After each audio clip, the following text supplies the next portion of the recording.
Hey guys, this is Shashank Pandey from Phoenix Professional Classes and welcome to the free career guidance program by our institute. Sir इस career guidance programme की series में हम कुछ videos release करेंगे जिसमें आपको बहुत सारी इन्फॉर्मेशन मिलेगी about various courses, entrance exam, syllabus, recent updates so that it will be helpful for you to choose your better career. Sir इससे पहले हमने सीए कोर्स की इन्फॉर्मेटिव वीडियो एक ऑलरेडी रिलीज कर दी है, तो अगर आपको सीए कोर्स के बारे में कोई इन्फॉर्मेशन लेनी है तो आप हमारे चैनल पर जाकर वो वीडियो देख सकते हैं. आज के इस वीडियो में हम डिस्कस करने वाले हैं about the topic company secretary. Sir company secretary कौन होता है, वो क्या काम करते हैं, उनका रोल क्या होता है. इसके अलावा सर हम डिस्कस करेंगे क्या फीस स्ट्रक्चर है, कितना टाइम लगता है सीएस का कोर्स करने में. साथ में सर CSEET जो रिवाइज्ड स्कीम है ICSI की for the entrance in CS course, उसके बारे में भी आज हम डिस्कस करने वाले हैं. तो आज का टॉपिक शुरू करते हैं. सर सबसे पहले what is ICSI. Sir ICSI हमारे ICAI की तरह एक स्टैट्यूटरी बॉडी होती है जिसको प्रॉपर एक्ट पास करके सेटअप किया गया है. सर ICSI के थ्रू ही आप कंपनी सेक्रेटरी बनते हैं. करेंटली ICSI में 50,000 से ज़्यादा एसोसिएट मेंबर्स रजिस्टर्ड हैं. नाउ सर कंपनी सेक्रेटरी का रोल क्या होता है, ये बहुत ज़्यादा कन्फ्यूज़न होता है बच्चों को कि सीएस लोग एग्जैक्टली करते क्या. तो आज हम सबसे पहले वही डिस्कस करते हैं कि कंपनी सेक्रेटरी कंपनीज में सीनियर पोजीशंस पर रहते हैं. वो बेसिकली देखते हैं जो स्टैट्यूटरी एंड रेगुलेटरी रिक्वायरमेंट्स रहते हैं उसका कंप्लायंस कंपनी में हो रहा है या नहीं. इसके अलावा सर कंपनी सेक्रेटरी डील करते हैं legal activities of any business. मतलब सर मोस्टली लीगल एडवाइजर की तरह, किसी भी बिजनेस के लीगल एडवाइजर की तरह कंपनी सेक्रेटरीज बहुत ज़्यादा हेल्पफुल रहते हैं. उसके अलावा सर वही इंश्योर करते हैं कि कोई भी कंपनी या फिर कोई भी ऑर्गेनाइजेशन अपने रिकॉर्ड्स प्रॉपर रख रही है या नहीं, उससे रिलेटेड एडवाइस देती है, टैक्स रिटर्न एंड इवेल्युएट करती है लीगल एस्पेक्ट्स की जो लीगल कंप्लायंसेस किसी ऑर्गेनाइजेशन के ऊपर लग रहे हैं वो उसे फॉलो करती है या नहीं. सर एक सीएस क्या क्या जॉब कर सकते हैं. सबसे पहले तो sir assistant to board of directors, अगर आप कॉमर्स स्ट्रीम से हैं या फिर अगर आपको जनरल नॉलेज हो गया about the board of directors, they are the head of the company, तो सर उसको असिस्ट कर सकते हैं. साथ में sir company registrar, legal adviser, obviously sir corporate policy maker, chief administration, principal secretary, chairman, managing director. ये sir एक company secretary बहुत अच्छे मैनेजिंग डायरेक्टर बन सकते हैं क्योंकि इस कोर्स को ऐसे सेटअप किया गया है सो दैट एक कंपनी सेक्रेटरी को पूरे कंपनी को, पूरे बिजनेस को चलाने की नॉलेज आ जाती है. ओके सर, क्या एलिजिबिलिटी है और कितना टाइम इस कोर्स को करने में लगता है. सर अगर आप 12th क्लियर कर चुके हैं या फिर अपियर कर रहे हैं तो आप CSET एग्जाम के लिए, मतलब CS कोर्स के एंट्रांस एग्जाम के लिए एलिजिबल हो जाते हैं. बेसिकली सर ये 3 साल का प्रोफेशनल कोर्स होता है जिसमें बहुत सारे ट्रेनिंग भी इंक्लूडेड रहती है. बट बेसिकली एकेडमिक लेवल पे 3 स्टेजेस रहते हैं. पहला स्टेज है CS एग्जीक्यूटिव एंट्रांस टेस्ट जिसे हम आगे CSEET कहेंगे. उसके बाद sir CS executive then CS professional. इसके बीच में बहुत सारे ट्रेनिंग प्रोग्राम्स भी आपको क्लियर करने पड़ते हैं. सर पहले CSEET को CS फाउंडेशन के नाम से जाना जाता था. इसके अलावा सर अगर आपने CS फाउंडेशन जो पहले था वो क्लियर कर लिया है या फिर आपने CA फाइनल या फिर CMA फाइनल क्लियर कर लिया है तो आपको CSEET कोर्स देने की जरूरत नहीं है. आप डायरेक्टली एग्जीक्यूटिव में एंट्री ले सकते हैं. ओके सर, ये वेरियस ट्रेनिंग प्रोग्राम्स है. आप 2 मिनट के वीडियो पॉज करके ये सारे प्रोग्राम देख सकते हैं. Now sir fees structure, sir कितने पैसे लगते हैं CS कोर्स में. तो सबसे पहले सर CSEET के बारे में डिस्कस करते हैं जो एंट्रांस एग्जाम है. तो इसकी रजिस्ट्रेशन फीस है सर 1,000 रुपीज. ओके सर, कुछ कंसेशंस मिले हैं जैसे कि ST/SC फिजिकली हैंडीकैप लोगों को 50%, जो वॉर्ड्स एंड विडोज होते हैं, जो शहीद हो जाते हैं उनके वॉर्ड्स एंड विडोज रहते हैं उनको 100% सर उनको बिल्कुल भी फीस नहीं लगती है. बहुत अच्छी इनिशिएटिव है हमारे ICSI की तरफ से. उसके अलावा सर ये बहुत सारे कंसेशन वेरियस बहुत सारे कैटेगरी वाले लोगों को मिलते हैं. एग्जीक्यूटिव प्रोग्राम में सर आपको टोटल फीस लगती है 10,600 रुपीज सर. आप चाहे CA/CET टेस्ट दे के आए हो, चाहे आप CS फाउंडेशन क्लियर करके आए हो, आपको फीस लगती है 10,600 सर। अगर आपने CA फाइनल किया हुआ है और आपने CA/CET का एग्जाम नहीं दिया, मतलब आप चार्टर्ड अकाउंटेंट है और आपने CA/CET का एग्जाम नहीं दिया, उससे एग्जाम्शन लिए, तो आपके फीस में थोड़ा सा इजाफा होगा सर, दैट विल बी 15,600, मतलब आपको 5,000 एक्स्ट्रा लगेंगे अगर आप CA या फिर CA में हैं और आपने बिना CA/CET का एग्जाम दिए हुए एंट्री ली है। इसके आगे सर प्रोफेशनल कोर्स जिसे हम फाइनल लेवल बोलते हैं, उसकी फीस रहती है 13,000। ओके सर, इसके साथ मैं डिस्कस करूंगा आज CSEET प्रोग्राम के बारे में, क्योंकि ये रिवाइज स्कीम है, हमको थोड़ी सी इंफॉर्मेशन लेनी जरूरी है।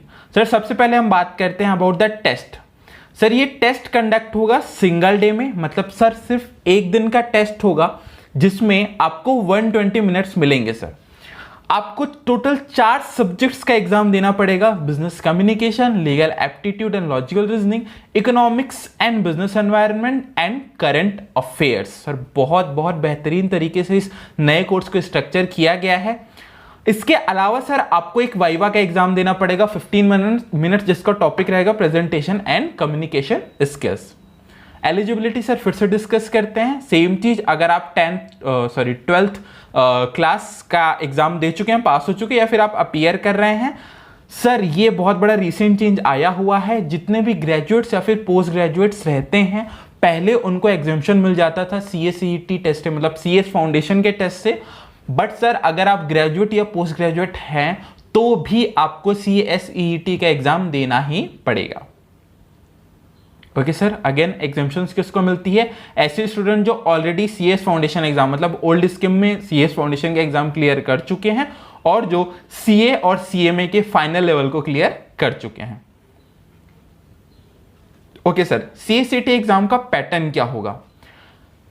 सर ये ऑब्जेक्टिव बेस्ड, मतलब MCQs जो होता है मल्टीपल चॉइस क्वेश्चन बेस्ड रहेगा, साथ में उसमें वाइवा रहेगा जो मैंने आपको बताया 15 मिनट्स के लिए। सर ओके फाइन, क्या क्या ड्यूरेशन है सर डिस्कस करते हैं। 120 मिनट्स में आपको total 35 question from 3 papers and 15 question from current affairs मिलेंगे। तो सर इच 35 मार्क्स रहेगा, 35 क्वेश्चंस रहेंगे एंड 35 मार्क्स रहेंगे। करंट अफेयर्स में टोटल 20 मार्क्स रहेंगे। टोटल सर आपको रिटर्न एग्जाम से देना पड़ेगा 170। तो सर जो बाकी 30 मार्क्स का रहा वो आपको मिलेगा on the basis of your viva, जो 15 मिनट्स का आपका होगा। Now sir final score will be computed by adding the marks secured by the candidates in both the test, मतलब सर रिटर्न टेस्ट और वाइवा के मार्क्स को मिला के आपके टोटल मार्क्स को कैलकुलेट किया जाएगा। ओके सर, नाउ कब आप CA/CET पास हो सकते, कितने मार्क्स लाने पर ये डिक्लेयर होगी आप सर पास हो चुके हैं? तो सर आपको 40% मार्क्स इन ईच सब्जेक्ट, मतलब हर सब्जेक्ट में 40 नंबर लाने पड़ेंगे, और जब आपका टोटल परसेंटाइल निकाला जाएगा तो आपको रहना चाहिए सर 50% मार्क्स, मतलब सर आउट ऑफ 200 आपको 50% से ज्यादा, मतलब 100 मार्क्स से ज्यादा लाने पड़ेंगे and 40 marks in each subject. So guys, अब हम डिस्कस करते हैं about the important dates for the registration of CSEET। CSEET का एग्जाम साल में 4 बार होगा, मई, जुलाई, नवंबर एंड जनवरी। तो सर आपको कौन सा अटेम्प्ट मिलेगा ये डिपेंड करता है आपके रजिस्ट्रेशन डेट पे। अगर आप 16 दिसंबर टू 15 अप्रैल तक रजिस्ट्रेशन करवा लेते हैं, मतलब लास्ट ईयर का 16 दिसंबर टू 15 अप्रैल, तो आपको इस साल का मई अटेम्प्ट मिल जाएगा।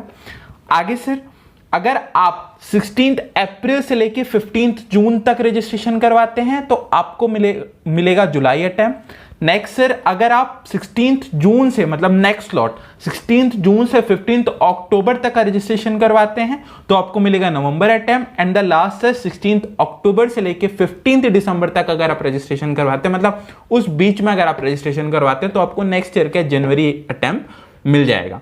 हाँ सर क्यों मैटर करता है, सबसे पहले डेट्स देख लेते हैं।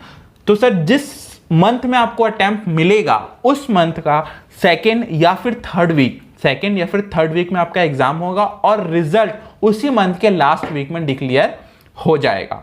नाउ डेट या फिर अटेम्प्ट क्यों मैटर करते हैं? क्योंकि सर आपके अटेम्प्ट के ऊपर डिपेंड करता है, आपके अटेम्प्ट के ऊपर डिपेंड करता है कि आपको एग्जीक्यूटिव लेवल मतलब नेक्स्ट लेवल का कौन सा अटेम्प्ट मिलेगा। सर एग्जीक्यूटिव लेवल में 2 मॉड्यूल रहते हैं, मॉड्यूल 1 मॉड्यूल 2, जिसे हम फर्स्ट ग्रुप और सेकंड ग्रुप के नाम से बोलेंगे। तो सर अगर आप मई एग्जाम देते हैं, मई में एग्जाम आपने दिया और आपने मई में एग्जाम क्लियर कर लिया है, मई में एग्जाम क्लियर कर लिया है, तो आपको उसी साल दिसंबर सेशन का मतलब जो दिसंबर में एग्जाम होगा उसमें आप बोथ मॉड्यूल अपीयर कर सकते हैं। अगर आप जुलाई में अटेम्प्ट देते हैं और जुलाई क्लियर करते हैं तो सर उस साल दिसंबर अटेम्प्ट का आप सिर्फ सिंगल मॉड्यूल देंगे, दूसरा मॉड्यूल आप नेक्स्ट मतलब जो नेक्स्ट जून अटेम्प्ट जो आएगा उसमें आप दे सकते हैं। अगेन सर अगर आप नवंबर अटेम्प्ट क्लियर करते हैं, अगर आप नवंबर अटेम्प्ट करते हैं तो सर जो नेक्स्ट ईयर का जून है, अगर आपने नवंबर अटेम्प्ट अपीयर किया और आप क्लियर कर लेते हैं तो जो नेक्स्ट ईयर का जून है, जून अटेम्प्ट, जून में जो एग्जीक्यूटिव का एग्जाम होगा उसमें आप बोथ मॉड्यूल दे सकते हैं।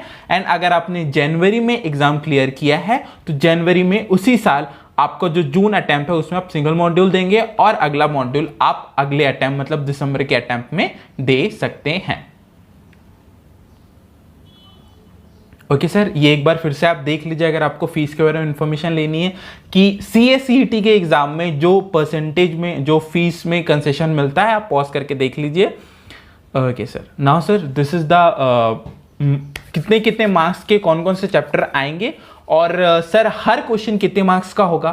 तो sir as I told you कि सर टोटल 35 एंड 15 क्वेश्चंस रहेंगे, टोटल 120 MCQs रहेंगे। तो बिजनेस कम्युनिकेशन 50 मार्क्स का रहेगा, जिसमें से 50 क्वेश्चन रहेंगे 2 नंबर के और 20 क्वेश्चन रहेंगे 1 नंबर के। ये सर बाकी तीनों में भी है कि 15 क्वेश्चन 2 मार्क्स के और 20 क्वेश्चन 1 मार्क के। करंट अफेयर्स वाले सब्जेक्ट में सर 5 क्वेश्चन रहेंगे 2 नंबर के और 10 क्वेश्चन रहेंगे 1 नंबर के। सेम चीज सर आपको MCQ पैटर्न है, एक आंसर चूज करना है। सर ये एग्जाम होगा 120 मिनट्स का, मतलब टोटल 2 घंटे मिलेंगे आपको चारों पेपर को अटेम्प्ट करने के लिए। इसके बाद सर एक जो वाइवा मैंने आपको बताया, वाइवा का एग्जाम होगा 30 मार्क्स के लिए 15 मिनट्स। सर बहुत अच्छी चीज, there will be no negative marking in CSEET, there will be no negative marking. Okay fine, candidates are expected to convergent with the amendment changes in a CACET। इसका मतलब है कि sir जो भी CACET से रिलेटेड इंपॉर्टेंट इंफॉर्मेशन आएगी वो आपको मिल जाएगी सर 1 मंथ पहले, तो आप अपडेटेड रहें कि जो भी रिसेंट अमेंडमेंट्स आए हैं उसके बारे में। नाउ सर वापस आते हैं इस पॉइंट पे, जस्ट मिनट, कि सर CACET एग्जाम का कुछ और जो डिस्कशन मेरे को करना था। पहली बात तो ये कि अगर आप करेंटली इस अटेम्प्ट में, अगर आपको जो भी अटेम्प्ट चाहिए उसके लिए आपको रजिस्ट्रेशन करवाना है तो आप जितनी जल्दी हो सके रजिस्ट्रेशन करवा लीजिए। अगर आपको मई अटेम्प्ट चाहिए, अगर आप में से पूछें कि सर क्या एक लॉजिकल टाइम लगता है, जो प्रैक्टिकल टाइम लगता है CACET के एंट्रेंस टेस्ट की प्रिपरेशन करने के लिए, तो I guess sir that will be 3 to 4 months मेरे हिसाब से। सर बीइंग अ टीचर मैं एक यही टाइम आपको एक अपडेट दे सकता हूं कि 3 से 4 महीने में आपकी प्रिपरेशन हो जाएगी, तो आप उस हिसाब से अपना अटेम्प्ट चूज कीजिए। एंड सर CS कोर्स बहुत वाइड है, बहुत ज़्यादा स्कोप हुआ, और जब से ये रिसेंट चेंजेस आए हैं सर, जो स्कोप पहले था उससे double triple scope CS course का हो चुका है। Thank you so much guys for watching this video. And sir आपको बहुत सारे कंटेंट्स आगे मिलने वाले हैं about the various courses. Sir इसके बाद जो वीडियो में हम रिलीज करने वाले हैं that will be about the graduation course available like BCom, BBA, BA, B designing, BFA। तो सर जितनी ग्रेजुएशन कोर्सेज अवेलेबल रहती है to the commerce and maths and art student, सभी के लिए हम बहुत ही जल्दी वो रिलीज करेंगे। इसके अलावा सर हम वीडियोज डालने वाले हैं about the syllabus discussion of every subject of CA, CS and CMA foundation. तो लगे रहिए, stay updated, stay tuned. Thank you so much.